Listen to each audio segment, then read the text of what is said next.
Bonsoir tout le monde, j'espère que vous allez bien. Je vous retrouve pour mon rendez-vous hebdomadaire du C'est mercredi que lisez-vous pour faire le point sur mes lectures passées, mes lectures en cours et mes lectures à venir. Je vous laissais la semaine dernière, j'étais en train de lire le tome 2 de la saga Le Chardon et le Tartan, donc Le Talisman de Diana Gabaldon aux éditions Presse de la Cité. Méga coup de cœur, c'est une sublime histoire, c'est plein d'émotions, c'est drôle, c'est très bien écrit, c'est romantique à souhait, c'est gnou et alors j'adore. Je l'ai lu avec Coco en lecture commune et quand on dit lecture commune on dit voilà, on se met à lire, on se met chacune de notre côté et durant notre lecture on papote. Voilà. Et l'une rattrape l'autre, etc. L'une attend l'autre. Voilà. Enfin, moi, c'est plutôt moi qui suis souvent à la bourre avec Coco parce que elle a une sacrée allure. Et donc, pour moi, c'est un peu plus difficile pour suivre. Mais ça s'est super bien passé. Une fois qu'on commence, c'est vrai qu'on a toujours du mal à fermer le livre. Chose que Coco a eu le malheur dimanche au soir d'essayer de fermer. Elle n'a pas pu. Donc, elle a fermé à une heure très très tardive. Lundi matin, ça devait un peu coller, je pense. Voilà, donc que vous dire, je pense que on a rabâché la tête à plein de monde avec cette saga. Il est très très bien noté sur pas mal de sites de lecture. Beaucoup de monde l'ont déjà lu. C'est une réédition, donc un peu frustré de la fin puisque du coup, il va falloir attendre maintenant. Et j'ai écrit à Presse de la Cité pour voir quand est-ce qu'ils comptaient publier la suite. Donc dans cette édition là, qui est la dernière édition pour cette saga, elle a été éditée en poche, en grand format plusieurs fois différemment. Donc voilà, j'aimerais bien que tous mes tomes soient de la même collection de préférence. Donc voilà. Donc maintenant il reste plus qu'à patienter. Celui-là est sorti en novembre 2012. Donc maintenant faut voir. Donc j'espère que ça va pas trop tarder quand même, hein. Donc c'est génial. L'univers, alors c'est une romance historique paranormale. Les personnages, tout ce que l'auteur nous concocte, ça nous fait passer par de sacrées émotions. Par moments, on est même, voilà, on a beaucoup les larmes. Moi, ça n'arrêtait pas de couler à un moment donné. C'était vraiment triste. Donc déjà, par le départ du livre, on est surpris. On s'attendait pas à ça. Donc, je fais une petite parenthèse. Évitez de lire les quatrièmes de couverture, sinon ça en dévoile trop et je trouve que c'est un peu dommage puisque moi je suis allée fouiller forcément pour trouver donc la suite et j'ai un peu commencé à lire la quatrième de couverture qui m'a surprise parce que bon là où j'en étais ça m'a fortement surprise, les dates et tout, donc du coup j'ai vite arrêté. Donc voilà, évitez de lire les quatrièmes de couverture. Donc voilà, elle m'a surpris, j'avais pas lu celle de Talisman, j'avais lu que la première. Donc quand j'ai commencé à lire, j'étais très surprise. Et les 100 premières pages, j'étais presque à me ronger les ongles, me dire mais qu'est-ce qu'elle nous a fait? Pourquoi elle a fait ça? Comment elle va rattraper la chose? Non, mais moi je veux voir mon Jamie, voilà, je veux retrouver Claire, etc. Donc voilà, on flippe un peu. Après on se retrouve donc en France cette fois-ci, au départ. On était en Écosse, on se retrouve en France. Donc là, plein de complots politiques, plein de mesquineries, de jalousie, de tromperie, etc. Nos héros sont obligés de faire des choix qui ont des fois des conséquences assez lourdes et assez tristes. Voilà, ça fait mal et voilà. Moi, je suis passée par pas mal de monde. Voilà, le bide de retourner et voilà, envie de pleurer. Heureusement qu'on était deux avec Coco à se motiver, donc comme elle avait un peu d'avance, elle me disait avance, ça va beaucoup mieux après. Donc voilà, à un moment donné, j'ai vraiment fermé le livre un peu colère. Voilà. Désolée, j'ai mon téléphone qui sonne. Bon, bien, voilà. Je suis navrée. Décidément, je vais jamais arriver à la faire cette vidéo. Je la recommence parce que la première, je me suis un peu embrouillée, donc désolée. Donc une superbe saga, franchement, si vous aimez les grandes épopées, voilà, les grandes romances, voilà, bouleversantes, voilà, l'auteur nous bouleverse à chaque fois, elle arrive à se renouveler, on a de l'humour, on a une époque formidable, je trouve que c'est vraiment très très bien. Et puis donc la fin du livre où elle nous laisse vraiment très frustrés, donc je me demande qu'est-ce qui nous attend. Avec Coco on s'est fait commencer à se faire des schémas, des films, des hypothèses, etc. Donc à voir. J'espère que ça va bien se passer. Je sais pas comment elle va goupiller tout ça, franchement. Je veux pas trop vous en dire sur l'histoire parce que je trouve que ça enlèverait quand même beaucoup de choses. J'aime beaucoup le couple Jamie Claire, c'est vraiment un amour passionnel, et les amours passionnels souvent sont durs, et c'est vrai qu'on passe pas mal par des montagnes russes, par des émotions un peu fortes. Donc je peux que vous le conseiller. Je rabâche à tout le monde, avec Coco on n'arrête pas. On va se faire virer de Facebook bientôt, je pense. Ils vont signaler notre profil pour harceleuse professionnelle. Donc vraiment c'est une superbe saga, c'est beau quoi. Vraiment j'adore l'écriture de l'auteur.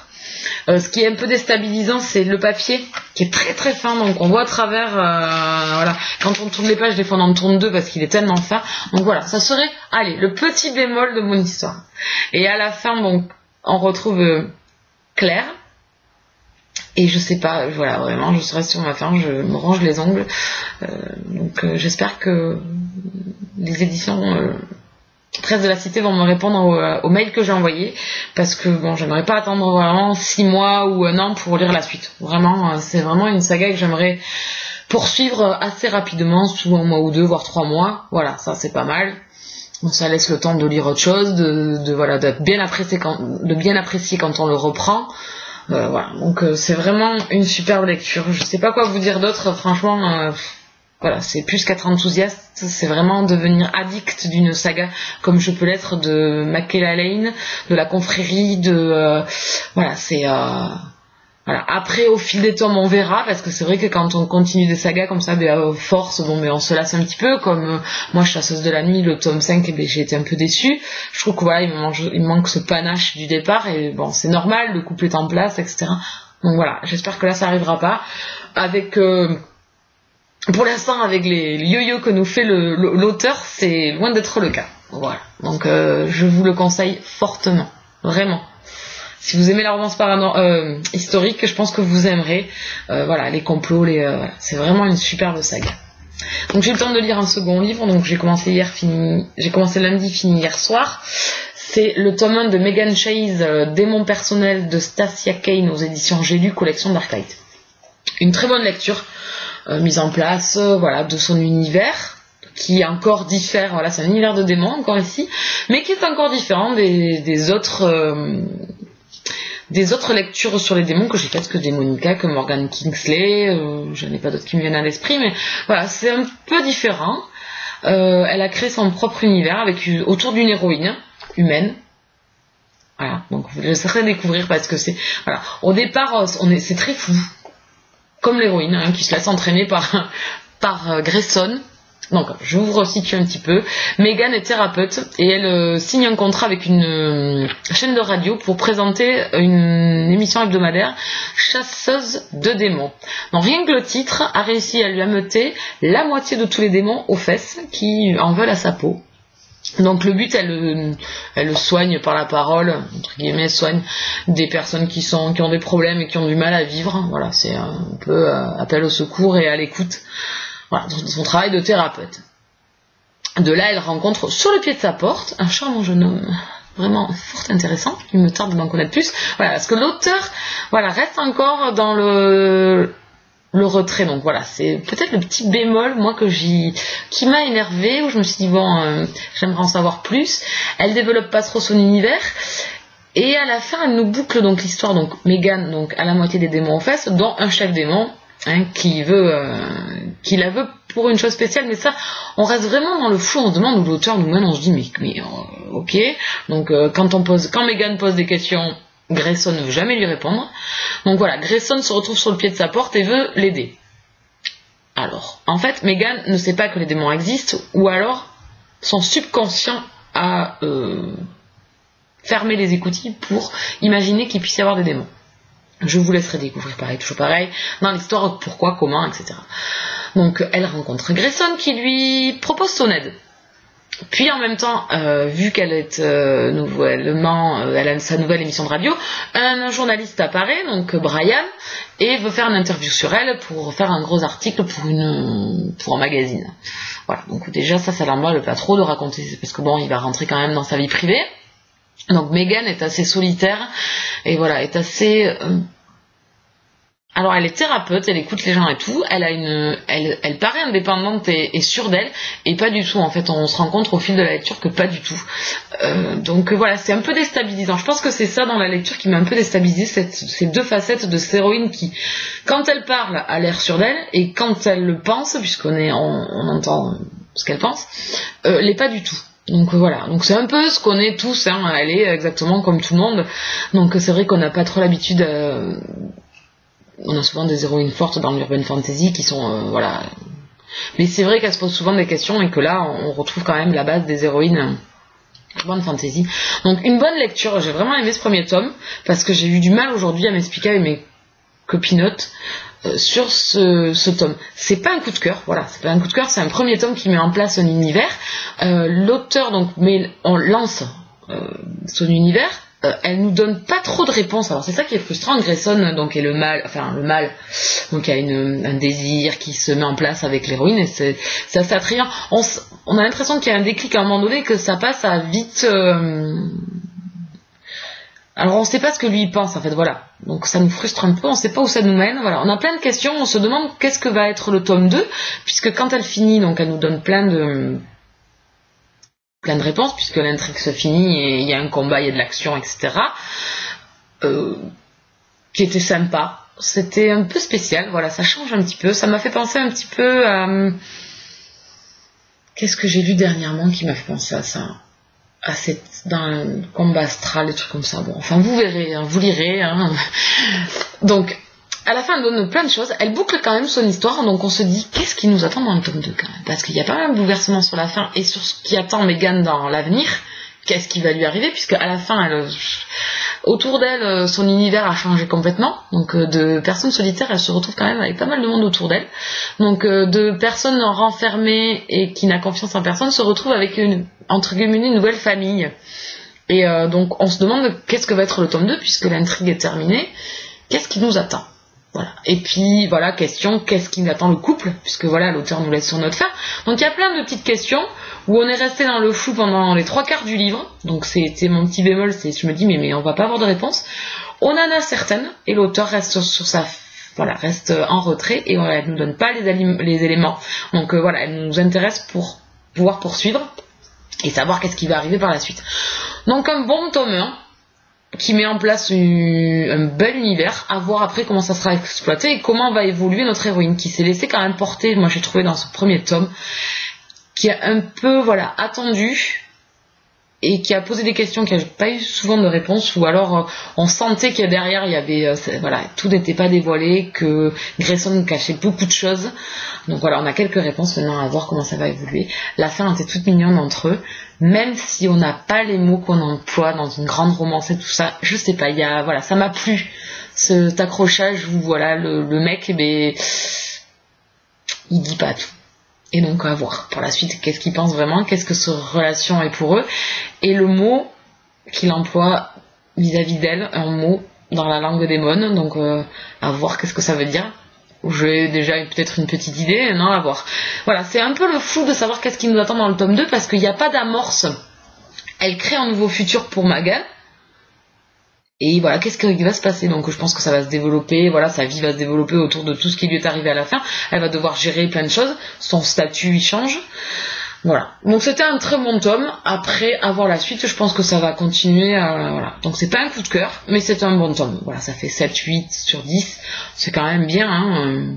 Voilà, donc j'espère que là j'ai réussi quand même à bien m'expliquer par rapport à aujourd'hui, où j'ai eu vraiment du mal à m'expliquer, alors que j'ai bien aimé, je l'ai même dévoré. Une fois qu'on a commencé, on ne peut pas s'arrêter.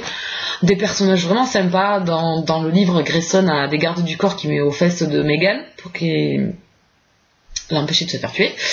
Et les 3 démons sont excellents. Vraiment, à un moment donné, il y a une scène entre eux et Megan dans sa salle de bain et tout ça. Donc c'est vraiment sympa. On sent le côté, elle accepte tout ça parce que je pense qu'il y a une part de son inconscient qui connaissait déjà cet univers-là, et donc elle savait que sa destinée était peut-être pas forcément celle d'un thérapeute simple, parce qu'elle a des dons, Megan.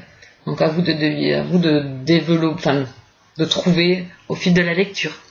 Voilà, donc un bon tome, plein de choses qu'elle met en place, l'auteur, donc voilà, on veut avoir les ramifications de tout, donc c'est pour ça que c'est un bon tome, mais que c'est pas un coup de cœur, parce que je veux avoir mes réponses. Voilà, qu'est-ce que je compte te lire après? J'ai pas commencé, donc ça sera ma lecture en cours et ma lecture future, voilà.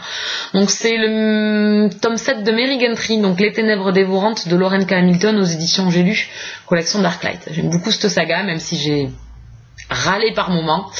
Je sais pas, il y a quelque chose qui m'accroche dans cette saga. Dans ce que l'auteur a créé, l'univers, les personnages. Donc à la fin du tome 6, qui était un très bon tome, on tombe sur une bonne nouvelle plutôt, et une très mauvaise nouvelle, un événement qui est arrivé à Mary et qui nous a fait un peu tourner l'estomac. C'est un peu poignant, donc voilà, hâte de commencer, de savoir qu'est-ce qui nous attend, qu'est-ce qu'attend Mary, donc avec cette bonne nouvelle, les personnages qu'elle a autour, qu'est-ce que ça va engendrer tout ça, comment, voilà, parce que là on a quand même un grand virage dans l'histoire et voilà, à savoir qu'est-ce qui va vraiment nous attendre. Donc j'espère que c'est un bon tome. J'ai discuté avec 2-3 personnes sur la blogo, donc Ninou et Delphine, qui m'ont dit que c'était un bon tome, donc il me tarde. Voilà, et pour le reste, eh bien, vous verrez la semaine prochaine, surprise. Est-ce que j'aurai le temps d'avoir lu autre chose? Est-ce que j'aurai le temps de lire autre chose? On verra bien, surprise. 2-3 petites infos sur le blog, donc j'ai quand même réussi à poster quelques avis que j'avais en retard depuis une décennie. Donc il y a tout ce qu'il voudra, l'épisode 3 et 4, donc il y a du mieux dans l'aventure, donc hâte de lire le tome 5. Donc c'est posté sur le blog. Et pour Un toit est avec toi, de Teresa Medeiros, pareil, posté sur le blog. C'était des lectures du mois de décembre, donc je suis grave à la bourre, presque un mois à la bourre.